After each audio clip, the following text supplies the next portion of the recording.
warahmatullahi wabarakatuh. Perkenalkan, nama saya Hafizah dengan NIM 2500688, dan anggota dari kelompok 2. Pada kesempatan kali ini, saya akan mempresentasikan materi tentang pentingnya kesehatan mental remaja dalam mendukung SDGs. Nah, latar belakang dari materi ini itu kesehatan mental remaja menjadi isu penting di era modern karena remaja rentan mengalami stres, kecemasan, dan depresi. Penggunaan media sosial yang berlebihan juga memberikan pengaruh besar terhadap kondisi psikologis remaja.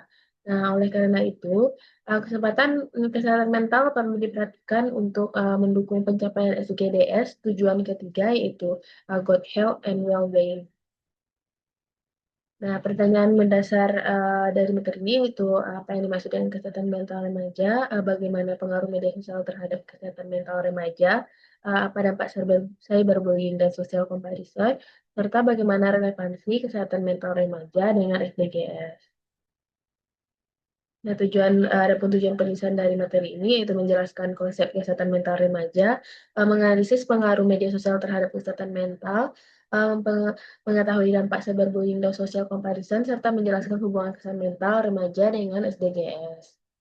Nah, kita masuk ke materi yang pertama, yaitu konsep kesehatan mental.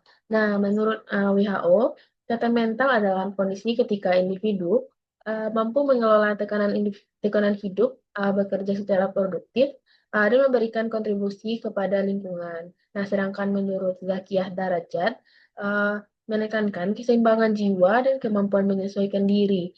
Sedangkan Jahoda menyoroti kemampuan menerima diri dan menjalin hubungan sosial.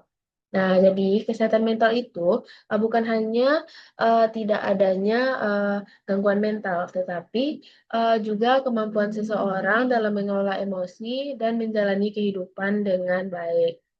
Nah, adapun faktor-faktor yang mempengaruhinya, nah kesehatan mental remaja ini dipengaruhi oleh beberapa faktor. Yang pertama, pola asuh orang tua, yang kedua tekanan akademik, yang ketiga lingkungan sosial dan budaya, yang keempat media sosial, serta dukungan sosial dan rasa syukur. Nah, contohnya seperti tekanan tugas sekolah dan penggunaan media sosial yang berlebihan dapat memicu stres pada remaja. Ada pun pengaruh positif dari media sosial tersebut.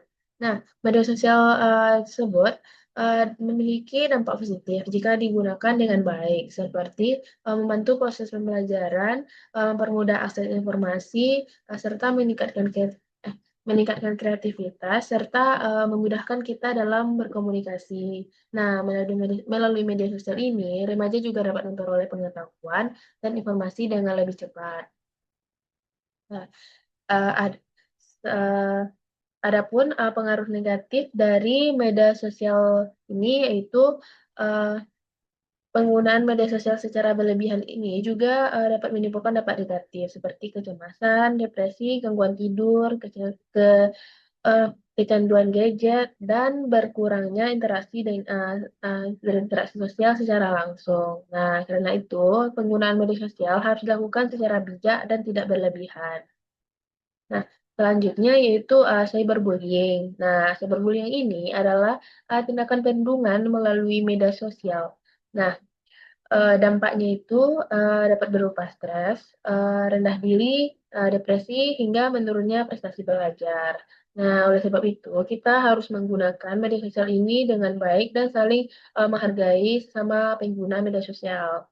Nah, uh, selanjutnya social comparison. Nah, social comparison ini adalah perilaku membandingkan diri dengan orang lain di media sosial, seperti penampilan atau pencapaian hidup. Nah, hal ini dapat membuat remaja merasa minder atau tidak percaya diri. Nah, dan menggunakan self-esteem dan menurunnya self-esteem bagi remaja tersebut. Nah, karena itu, remaja perlu memiliki kontrol diri dalam menggunakan media sosial. Nah, selanjutnya relevansi dengan SGDS. Nah, kesehatan mental remaja itu sangat berkaitan dengan SDGs. Tujuan ketiga yaitu good health and well-being. Nah, remaja yang sehat secara mental akan lebih produktif, mampu berkembang dengan baik, dan dapat mendukung perkembangan berkelanjutan di masa depan. Nah, solusi dan upaya dari uh, yang dapat dilakukan untuk meningkatkan kesehatan mental yaitu edukasi kesehatan mental di sekolah, menyediakan layanan bimbingan dan konseling, adanya kebijakan anti bullying, peran orang tua dan masyarakat, serta penggunaan media sosial secara bijak. Nah, selain jika remaja itu menggunakan media sosial secara bijak, itu akan membuat pola hidup remaja itu akan menjadi sehat. Nah, eh, dari penjelasan materi tadi dapat disimpulkan bahwa kesehatan mental remaja sangat penting dalam mendukung masa depan generasi muda dan pencapaian SDGs. Nah, media sosial ini memiliki dampak positif maupun negatif, sehingga diperlukan kontrol diri, dukungan keluarga, sekolah, masyarakat agar kesehatan mental remaja itu tetap terjaga. Nah, saran dari materi ini yaitu remaja diharapkan mampu menggunakan media sosial secara bijak dan menjaga kesehatan mental dengan baik. Nah, orang tua diharapkan memberikan dukungan emosional dan pola asuh yang positif kepada anak. Nah, ya bagi sekolah itu sekolah perlu meningkatkan layanan bimbingan konseling serta edukasi kesehatan mental. Nah, bagi pemerintah dan masyarakat diharapkan meningkatkan literasi kesehatan mental dan memperluas akses layanan kesehatan mental bagi remaja. Nah, sekian presentasi dari saya. Mohon maaf apabila terdapat kesalahan dalam penyampaian. Semoga materi ini bermanfaat. Terima kasih atas perhatiannya. Saya akhiri. Wassalamualaikum warahmatullahi wabarakatuh.